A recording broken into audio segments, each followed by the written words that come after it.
Now, there weren't any conclusions drawn or decisions made at last week's SEC spring meetings, but that doesn't mean that there's not a story there. I think, in fact, the fact that they didn't come up with any decisions really is a story in itself. How does that affect LSU? I want to get into that on today's edition of Locked On LSU.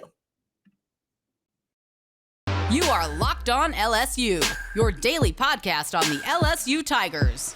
Part of the Locked On Podcast Network, your team every day.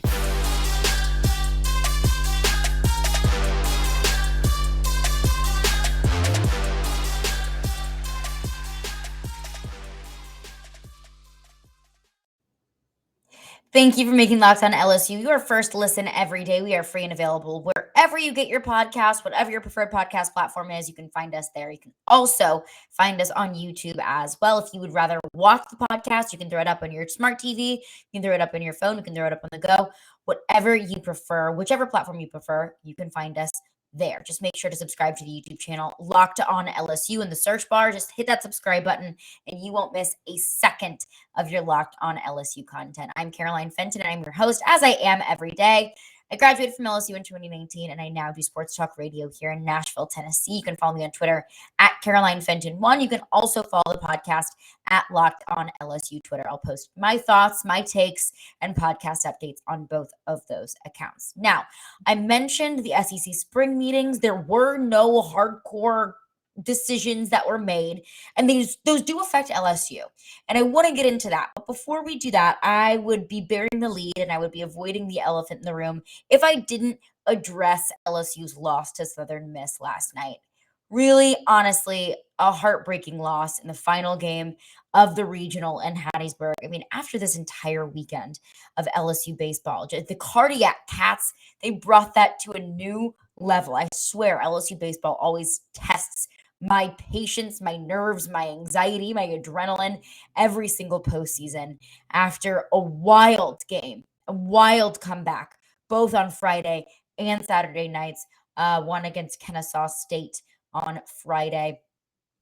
And I think the biggest thing here was, of course, a loss on Sunday. I kind of came back and thought, okay, this is where LSU really thrives, is on these on-the-line situations in the postseason. We saw that on Friday and Saturday, just two absolute wild comebacks on Friday and Saturday. And I think that's what made kind of the loss so devastating was all the promise that was there. It came down to a single run. Of course, LSU dropping that game to Southern Miss 8-7 in Hattiesburg on Monday afternoon, really. But I look at it like I'm disappointed because I've said it so many times in the podcast that hosting a regional is an expectation of LSU baseball. That's not what they did this year. Making it past the regional is an expectation of LSU baseball. Even when I counted them out. For example, last season in 2021, they went to the Eugene regional. Oregon had no business beating Oregon, but they did advance to the Super Regional in Knoxville. Of course, lost to a very talented Tennessee team last year, but just goes to show that that's kind of the expectation of LSU baseball, is to make it that far in the postseason, to be in a Super Regional, to be hosting not just a regional, but a Super Regional. All of that considered, I understand that that's the expectation of LSU baseball. But I think and that's not what they lived up to this year. But there are a couple things to consider here. This bullpen was shallow. There were so few arms, and that's exactly what got them into the trouble against Southern Miss, was while they had the offensive heroics from Dylan Cruz and Cade Doty and Jacob Berry, sometimes that's not enough to make up for the fact that you're playing the fourth game in 4 days in a regional tournament setting. You have no arms left. I believe LSU blew through 7 or 8 pitchers. I believe 7 pitchers on Monday night against Southern Miss. I mean, they just don't have a deep enough bullpen, or, to be completely honest with you, a talented enough bullpen to be able to blow through that many pitchers and be able to be competitive. Even having one of the best hitters in the country in Dylan Cruz, even having such a clutch guy in Cade Doty, who came in clutch several times over the weekend in this regional in Hattiesburg. Sometimes that's just not enough to make up for what you don't have in the bullpen, for what you don't have in your pitching rotation. So I look at that and I say, I know that's the expectation of LSU baseball, to do better than that. But they had their bullpen working against them. And I also look at Southern Miss, and I got to give Southern Miss credit. They have some damn good pitchers on that team. They have some very, very talented pitchers. I mentioned on the podcast last week that they had the second best ERA in all of college baseball, only behind Tennessee, who had a sub 3 ERA. Southern Miss is sitting around like a 3.2, 3.3 ERA on the season, second best ERA in the country. So I look at that, and that's a very talented bullpen. And I look at how much talent is coming into LSU next year. They have the number one recruiting class in the country. So if you can build upon that, then that's what sets you up for success. So yeah, I'm disappointed. I think throughout this season there are so many games that LSU lost because of poor defense, and that was another thing that also came to fruition over the weekend as well, especially on Monday night. That you look at very poorly defended bunt, and that's how that's the difference between a win and a loss. When you give up a run, 2 runs, I believe it was 3 runs total given up from 2 errors. Well, that's the game right there. Whenever you lose by a single run and you give up 3 just due to poor defense, that's game. So those are the 2 biggest areas of weakness that I found in LSU baseball this past year, and we saw it throughout the entire season. It's something that you saw flashes of improvement, at least in the defense, but overall, when you're in that tournament setting and it's very much so a grind, your weaknesses are going to come through, especially against a team that really, played their butts off in Southern Miss this past weekend. I think we have to give them credit where credit is due. So I look at those things, and those are the things that LSU needs to be working on in the postseason, or the offseason, rather, excuse me. That's what they need to be working on in the offseason with such a talented recruiting class coming in and seeing kind of the foundation that Jay Johnson has laid. I mean, I don't think that we give ourselves or this team enough slack. At least I don't. I'm not going to speak for you. I don't think that I've given Jay Johnson enough slack for what he's been able to do as a first-year head coach. Of course, the talent was there. He had the transfers that came in from Arizona, the players that he had recruited, that he has established relationships with. But then again, this roster didn't get a lot of time to gel. So while this season came up short of what traditional expectations for LSU baseball is, I look at the 2 biggest things that could have been the difference in pitching and in defense. If those are the things that you can work on. And when you're bringing in a lot of pitching talent, a lot of just talent in general, in this number 1 recruiting class next season, I think that LSU baseball has a very bright future, and I believe it's in very good hands. Again, LSU falling in the Hattiesburg Regional in the final game to Southern Miss, 8-7. Southern Miss will advance, and Ole Miss actually will travel to Hattiesburg in the Hattiesburg Super Regional. That's another thing, though, that I'm a little bit disappointed about is, of course, I'm disappointed in LSU losing. I'm disappointed that we won't get to see, where this team can take themselves, because this team, we've seen it this year and we've seen it historically in the past. LSU baseball in the postseason is just fun. It's just special. It's almost like it has this weird sense of magic around this team that they just, Friday and Saturday are examples of that. And it has this weird sense of, anything can happen, especially with this team. It's true for any team, but especially I think with this team. So I'm bummed that we won't get to see where that would come to fruition later on in this postseason, but I'm also a little bummed that LSU and Ole Miss will not be facing in the Super Regionals. Can you just imagine the electricity and just the buzz around an Ole Miss LSU Super Regional? Likely, it probably would have been hosted in Baton Rouge. No guarantee there, but I have to believe that would have been the case. So I'm bummed that we're missing out on that as well. But of course, and you can appreciate the season for what it was. Of course, kind of coming up short of at least my expectations, but I think there's a lot to build on moving forward. And with all this new talent coming in here, I don't think that I'm going to lose much sleep at night about how the future of this LSU baseball team turns out.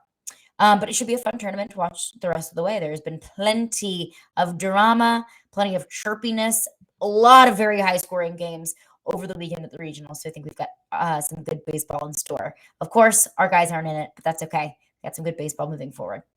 But coming up next, the SEC spring meetings. What came of those meetings? What didn't come of those meetings? And how does that affect LSU? I want to get into that coming up next.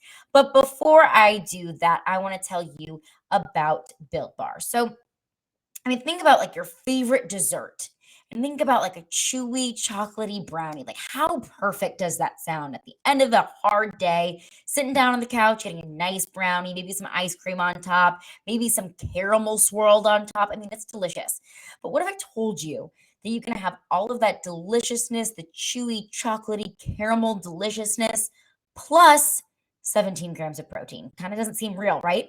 But you are in luck because the caramel brownie built bars are finally available at built.com right now. And you got to act quick because they are a fan favorite and I don't think they're going to last very long. So forget about dessert, forget about your macros and worrying about the sugar and the calories because these are actually better than dessert and the macros are unreal. Only 130 calories, 17 grams of protein and only 4 grams of sugar. So these things are going to keep you full all day long while also replacing kind of that sweet tooth in your regular brownie sweet tooth. And you can replace that with Built's caramel brownie bar. And it's so easy to do. And the best part is they're covered in 100% real chocolate. Like for real, like real chocolate. And with Built Bar, you don't have to sacrifice tasty for healthy. You can have both.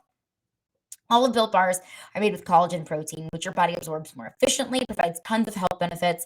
I know a lot of people will take collagen supplements for your hair, for your nails, for your skin. Don't worry about those. You can get that with Built Bar. There are a million reasons that you should try Built Bars, but for now, let's just say that the caramel brownie will rock your world. I promise you. So with Built, tasty is the new healthy. You don't have to sacrifice either of those things. Go to built.com to get your box of caramel brownies now. Now go to built.com, use promo code LOCK15 and get 15% off your order. Use promo code LOCK15 for 15% off at built.com. Well, thank you for making Locked On LSU your first listen every day. Now, I have a very, very important favor to ask of you.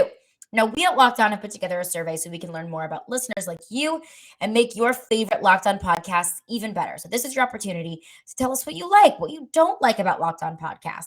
So go to lockedonpodcast.com/survey right now to get started. I promise it won't take very long, and everyone that completes a survey can qualify for a chance to win one of 10 $100 Ticketmaster gift cards to take our audience survey. So go to lockedonpodcast.com/survey. We appreciate your help. Now, let's get into it. The SEC spring meetings wrapped up last week in Destin. And before I get into it, I want to preface this by saying I think it's so hilarious that after the whole Jimbo Fisher and Nick Saban debacle, that was something that Greg Sankey had said was, NIL and this whole back and forth is going to be something that we were going to be discussing at SEC spring meetings. We're going to talk about NIL. From what I've heard, I don't think they talked a lick about NIL because as much as we can talk about NIL, as much as Nick Saban can complain about NIL, as much as Dabo Sweeney can complain about how he doesn't think NIL should, how he doesn't think players should get paid, as much as Ryan Day most recently wants to complain about how much money Ohio State's going to need to keep up, as much as all of these coaches want to complain about how much more difficult their jobs are, it's not going away. It's, we can talk all day about, potential standard rules across the board in NIL. I think that's a fair discussion to have, but it's not going anywhere anytime soon. And as much as Nick Saban wants to complain about it, as much as Jimbo Fisher wants to tout all the money that they are giving in their NIL deals, whether you like it or not, whether you're right in the middle, it's not going anywhere.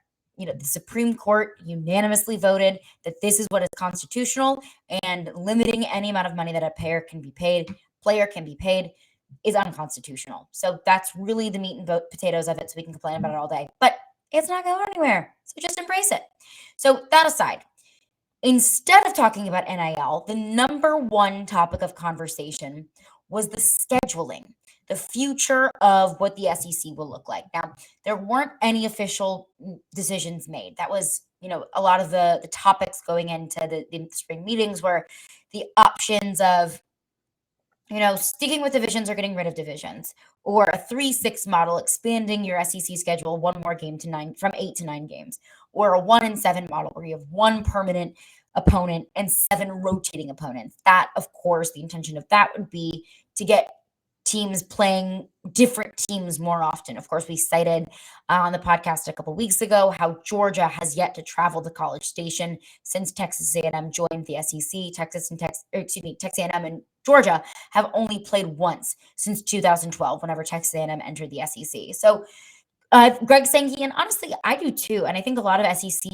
fans as a whole would love to see a little bit more shakeup. I'd love to see LSU playing Georgia more often, or Tennessee more often, or teams in the East more often. I think that it would be more fun that way. But also the traditionalist in me who hates change also just wants to just stay in the SEC West and do it how we've been doing it since Texas A&M and Missouri entered the league. But those are the days of the past. That was the main conversation of these SEC spring meetings. And there were two main points going into this. And how this affects LSU is what I want to get into coming up next, kind of my preference for what LSU's schedule and their model can look like. I want to get into that coming up next. But first, I want to preface this by saying that they looked at two factors in terms of changing the SEC schedule. Now, they say that the college football playoff was not one of those things that contributed to maybe changing the schedule, maybe not. And I don't believe them, because I do look at this as a potential advantage or disadvantage in terms of one SEC school or even multiple SEC schools getting into the college football playoff. Now, one thing that was not a factor was potential college football playoff expansion. It's not going to happen this upcoming year, but also the contract for the current college football playoff is in effect until I believe 2025. So there can still be some changes made. The college football playoff can still expand. I think that those plans were put on hold after Texas and Oklahoma were joining the SEC. And I think that everyone kind of saw through Greg Sankey what he wanted to do to expand the college football playoff in order to get Texas and Oklahoma in there. But it could still expand. So I don't think that expansion was necessarily a factor in this, but the college football playoff is a factor in it for one reason. And that is, does that make the SEC more or less competitive compared to other conferences? If the Big Ten, the Pac-12, the Big 12, the ACC, if they're also considering adding another conference game, then that would be kind of even across the board. But if they're not, does adding an extra conference game help or hurt SEC teams getting into the college football playoff? Because I think we've seen you can get in with one loss, but once you get two losses, it's questionable. Three losses is absolutely not. Absolutely not. So I think that would be adding another conference game. And with the SEC being such a competitive football conference, you could make the argument that adding that extra conference game would put the SEC at a disadvantage in getting multiple teams or even just one team into the college football playoff. Let's say, for example, they do adopt the 3-6 model. You expand to 9 conference games. Let's say, hypothetically, LSU, or I'll use a different team because I want to get into LSU in the next segment. But let's say Alabama, for example. Let's say the 3 teams that they pull in that 3-6 model, they're 3 constant teams, hypothetically speaking, are Texas A&M, Georgia, and Auburn, just to maintain that Iron Bowl. Let's say Texas A&M it uses their top recruiting class and they're unstoppable. Georgia returns as a national championship favorite, and Auburn gets all their stuff together. And, maybe there's a crazy play, crazy Hail Mary, and they end up beating Alabama. Well, with the cannibalistic nature of the SEC, you could argue that those 3 teams, if those were Alabama's 3 constant games, that would put them at a disadvantage over another team in a different conference. If you're following me here, adding another conference game with how competitive the SEC is would make it more difficult to make it into the college football playoff, I think is the concern of some of these coaches. So while the expansion of the college football playoff doesn't necessarily play a role here, the competitive nature of the SEC it kind of plays a role here, because that's the beauty of college football, is that every single game matters. One single game matters. So adding one single extra conference game, a more competitive game than, say, maybe a cupcake at the beginning of the season, could change the course of that season or the postseason hopes. But also, then again, that's the beauty of college football. You got to compete every single week. Another factor in this is the parity of the votes of the 1-7, 3-6 model. So I think that Greg Sankey made it very clear that he doesn't want to adopt any schedule changes unless it's pretty close to unanimous. And I really don't blame him here. You don't want to instill any big time changes that isn't more widely accepted by the coaches and by the chancellors and ADs of the SEC. So I think, if you see, that the head coaches are voting and 8 head coaches vote for a schedule change and 6 vote against it, well, you're just above 50-50 there. So you're going to have 6 head coaches that are incredibly anti-schedule change. And so that makes it more difficult to adopt. That just causes more conflict. So I think Greg Sankey just wants to have a close to unanimous decision. Whether that means adding a 9th game or not, if every single coach votes against it, then there's your answer there. Then you don't add that 9th game. You don't change the schedule. But if all of them say yes, they're all for it, then that makes it so much more easier to adopt. So those are the 2 factors going into it is, does this put the SEC at a disadvantage in making the college football playoff? Again, there has yet to be a college football playoff without an SEC team. So I think that adding that 9th game, it's not going to hurt much. It's just going to make a case for an SEC team or teams even stronger because they've beaten an extra conference foe. And, you can probably guess that that's going to be a pretty difficult opponent. So I understand the cannibalistic nature of the SEC, but I'm fully in favor of the 3-6 model, of adding that 9th game. And I'll explain why and how that could affect LSU coming up next after a few words from our sponsors. Well, thank you for making Locked On LSU your first listen every day. We are free and available wherever you get your podcasts. And we're discussing the SEC spring meetings. Nothing really tangible came out of them. No big time votes, no big time decisions, or clear view looking ahead as to what the SEC scheduling is going to look like. Now, one thing that did seem pretty unanimous that everyone seemed pretty on board with is in 2025. If that is the year, could be sooner, but whatever, no pun intended, but whatever Texas and Oklahoma sooner does join the SEC, I think the SEC coaches as currently constructed have been pretty on board with doing away with divisions. Now, what does that look like? I don't know. Is that pods? Is that, just the 3-6 model continued?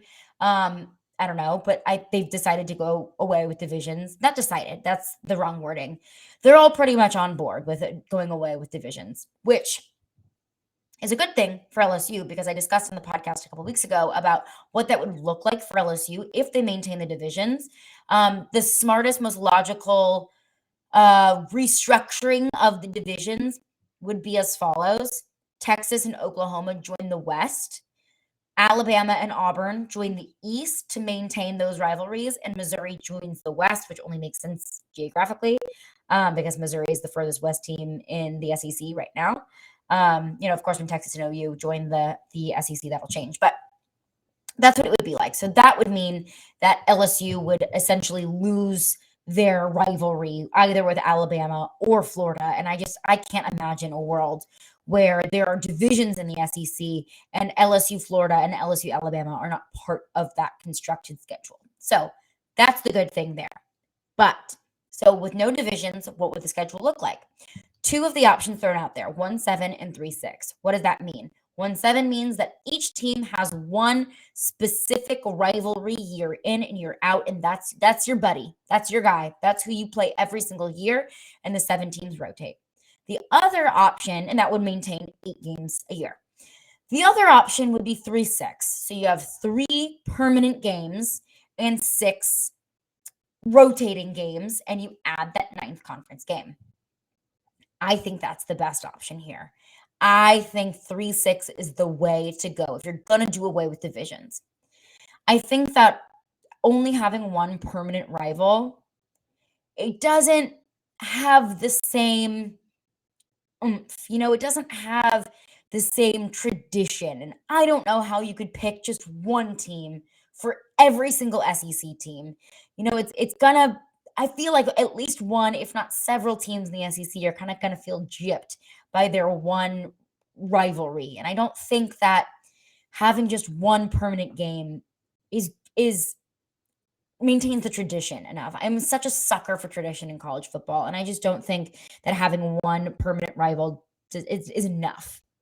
Now, the 3-6 model is perfect because you have 3 of those permanent games. You have 3 rivals that you play year in and year out, and it doesn't have to be the same for every team. It's not the pod model where you'd be essentially isolated in your little pod over here and everyone plays each other.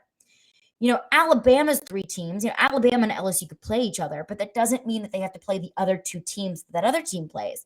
Alabama could play Tennessee, Auburn, and LSU, while LSU plays Alabama, Mississippi State, and Texas A&M. So it provides a little bit more variety there while also maintaining each individual school's rivals. Plus, the 6 games gives you kind of that same rotation around the SEC. You're still playing a lot of other teams that maybe don't traditionally play in the current division model. You still get enough variety in there while also maintaining some consistencies year in and year out.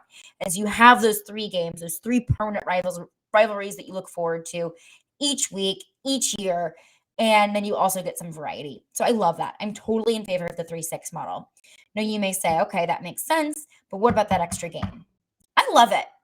I am so for LSU playing Georgia or Kentucky or any other team in the SEC year in and year out, or just switching things up. I'm so much rather watch an LSU versus insert SEC opponent here rather than LSU playing.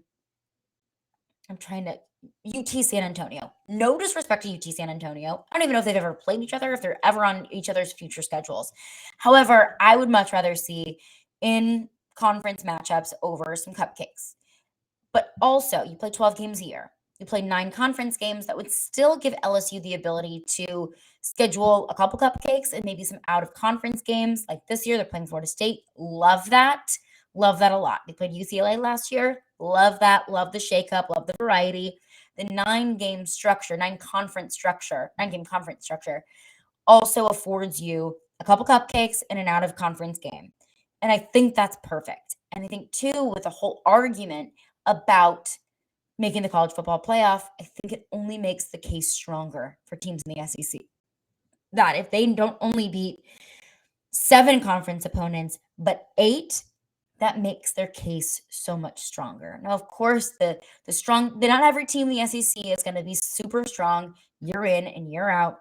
I'll use Vanderbilt, for example, because I beat up on Vanderbilt all the time. And a perfect example for a not very difficult in-conference opponent. You're going to play Vanderbilt some years, and maybe playing Vanderbilt doesn't necessarily boost your resume for the college football playoff. But then that could be an easy win. I don't know what Clark Lee is going to do with the Doors moving forward. Maybe he turns that program around. But let's just say right now where Vanderbilt is, it's either an easy win or it's a difficult team in the SEC. And if you beat that team, it only boosts your resume to make the college football playoff. I think it's a win-win situation here. I love the idea of the 3-6 model.